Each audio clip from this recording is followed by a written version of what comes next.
Eu diria que há dois aspectos em que a liberdade de expressão ela é abordada, né? Dois aspectos centrais. Ela atravessa todo o texto, mas há dois aspectos centrais. Um primeiro aspecto diz respeito à instituição, à criação do que nós chamamos devido processo para que o usuário, cada um que usa a rede social, conteste, faça um recurso quando houver moderação de conteúdo.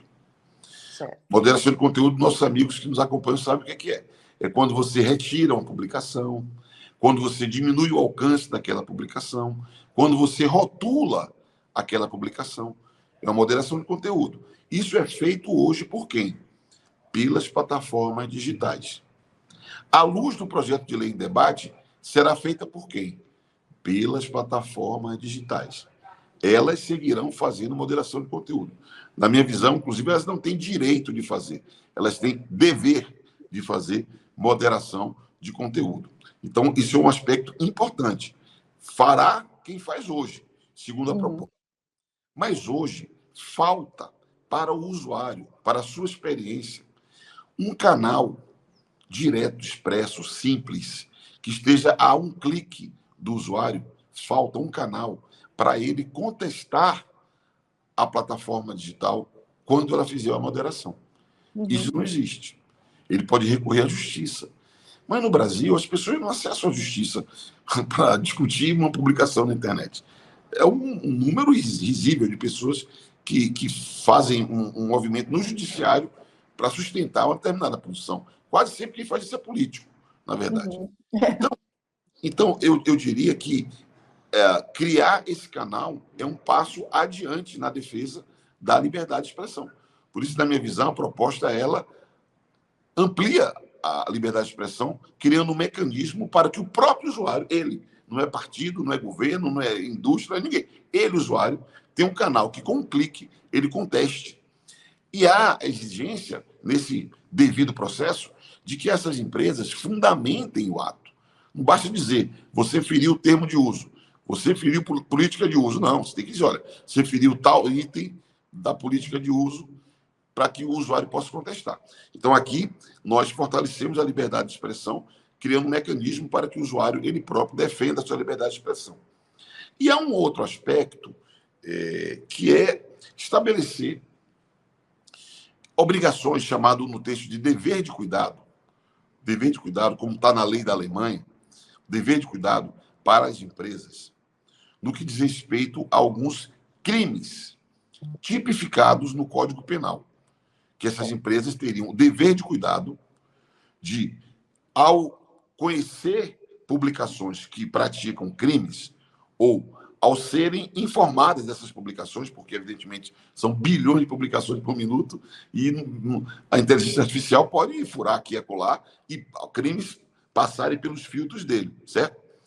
Quando for cometido determinados crimes, as empresas devem fazer a moderação de conteúdo. Se elas não conheceram esse conteúdo, ao serem notificadas, elas devem agir. Se não agirem preventivamente, no sentido de impedir a continuidade desses crimes, ou se não agirem após a notificação, elas podem ser responsabilizadas. Quais crimes? Terrorismo, crimes contra criança e adolescente, induzimento ao suicídio, induzimento à automutilação, violência contra a mulher, racismo, ataques ao Estado Democrático de Direito e crimes contra a saúde pública. Tudo isso que eu falei aqui, esse rol, são crimes típicos, são condutas tipificadas no Código Penal. E se isso acontecer nas redes sociais, essas empresas são obrigadas a moderar o conteúdo.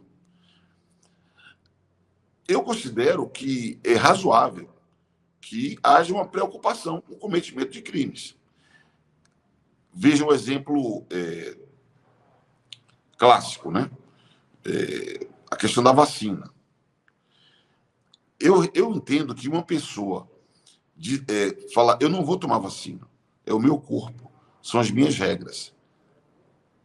É direito da pessoa. Agora, a pessoa não pode distorcer informação, tirar de contexto e dizer que se você tomar vacina, você pode ser contaminado por AIDS mais facilmente. Porque está tratando de uma matéria de interesse coletivo. A saúde pública é um assunto importante. Existe consensos mínimos da civilização quanto à ciência. Ninguém discute o efeito do antibiótico. Você até pode discutir efeitos colaterais, que são apontados, inclusive, nas medicações. Vacinas podem ter efeitos colaterais, que são apontados na sua aplicação. Mas as vacinas, para serem autorizadas, elas cumprem um protocolo, elas são aprovadas em determinadas instituições. Então, estou dando um exemplo prático. Não caberia você fazer esse discurso. Aí você pode dizer, não, então você está ferindo a minha liberdade de expressão. Eu dar minha opinião sobre o uso de vacina. Eu falei, é um tema que, se for tipificado como crime de saúde contra a saúde pública, é um problema mesmo. Vai sopesar o direito individual e o interesse coletivo. Esse é um tema. Porque o Brasil não é Estados Unidos. A apologia ao nazismo, que é uma questão que já apareceu no debate público do Brasil. A pessoa pode fazer apologia ao nazismo? Em alguns países, sim. Em outros, não. Nos Estados Unidos, pode. Na Alemanha, não pode. No Brasil, não pode. Até regra da lei. Isso quer dizer que nós não temos liberdade de expressão, porque não pode fazer apologia ao nazismo? Na minha percepção, não. Há quem entenda que sim. Mas essa é uma tensão, assim, no limite que o debate público e decisões jurídicas é que vão mediar.